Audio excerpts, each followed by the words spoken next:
السلام علیکم اسٹوڈینٹس، ہم ایس ٹی ای او کی لیے لا کے سلیبس کو سٹارٹ کیا ہوا تھا، جس کا ہم نے لیکچر 3 سٹارٹ کیا تھا، پارٹ 3 چیپٹر 1 دا پریزیڈنٹ۔ اس کو ہم نے اسٹڈی کر لیا تھا فرام آرٹیکل 41 ٹو 49۔ آج سے جو ہم سٹارٹ کر رہے ہیں وہ ہے چیپٹر 2 دا پارلیمنٹ۔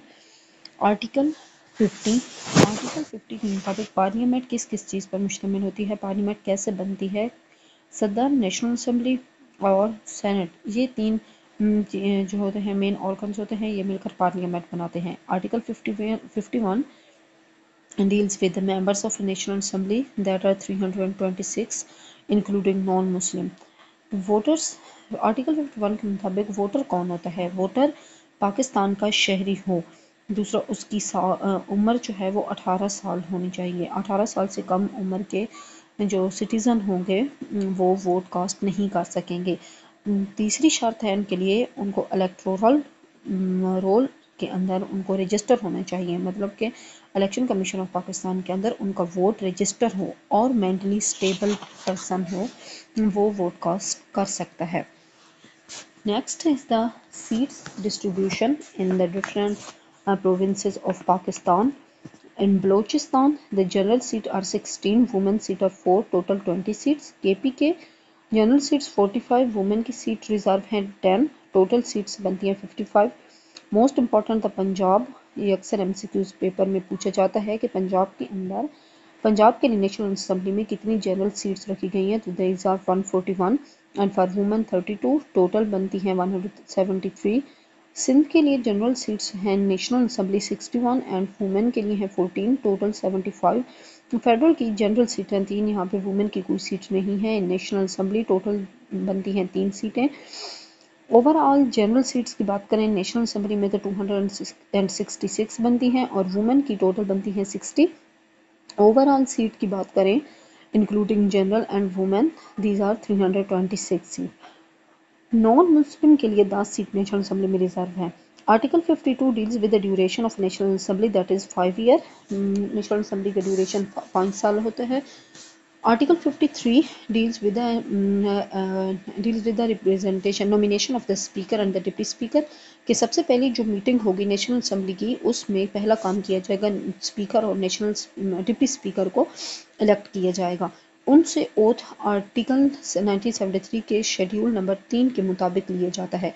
ڈپٹی اسپیکر جو ہوگا وہ اسپیکر کی غیر موجودگی میں as an acting speaker work کرے گا، اور اگر ڈپٹی اسپیکر موجود نہیں ہوگا تو نیشنل اسمبلی کا کوئی بھی ممبر ڈپٹی اسپیکر کی فرائض سر انجام دے سکتا ہے۔ اگر اسپیکر اور ڈپٹی اسپیکر کے اگینسٹ کوئی بھی ریزولوشن چل رہی ہے تو وہ اس ریزولوشن کے چلتے ہوئے وہ ریزائن نہیں کر سکتے جب تک کہ وہ ریزولوشن ختم نہ ہو، اور وہ ریزولوشن 7 دنوں سے کم نہیں ہوگی۔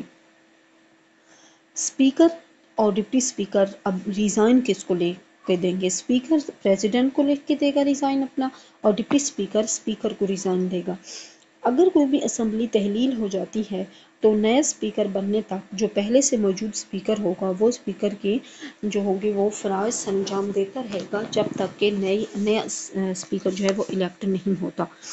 Article 54 deals with the session of the national assembly, کہ صدر جو ہوگا وہ پارلیمنٹ کے اجلاس جو ہیں وہ ان کو ملتوی کر سکتا ہے۔ صدر کے پاس یہ پاور ہوتی ہے کہ وہ پارلیمنٹ کے جو سیشنز ہیں وہ ان کو ڈیلے کر سکے۔ 1 سال کے اندر نیشنل اسمبلی کے 3 سیشنز کا ہونا مسٹ ہے، اور 2 سیشنز کے درمیان کتنے دن گزر جائیں تو یہ ضروری ہے کہ میکسیمم کتنے دن گزر جانے چاہیے 2 سیشن کے درمیان of national assembly, that are 120 days۔ Article 55 deal with the voting in a national assembly, کہ اگر کسی بھی ریزولوشن کے خلاف مطلب ووٹنگ کرنی ہے تو اسپیکر جو ہوگا وہ ووٹ کاسٹ نہیں کر سکے گا۔ ہاں اگر مطلب کہ ڈیسیجن جو ہے وہ پینڈنگ ہو جاتا ہے، مطلب اس طرح سے کہ ایکول فیصلے ہو جاتے ہیں، دونوں پارٹیز کے جتنے بھی ووٹ ہوتے ہیں وہ ایکول ہو جائیں، تو پھر اس کا حتمی فیصلہ کرنے کے لیے پھر اسپیکر کو یہ رائٹ دیا جاتا ہے کہ وہ اپنا ووٹ کاسٹ کرے تاکہ ڈفرینس ہو اور جو بھی ڈیسیجن ہے وہ کیے جا سکے۔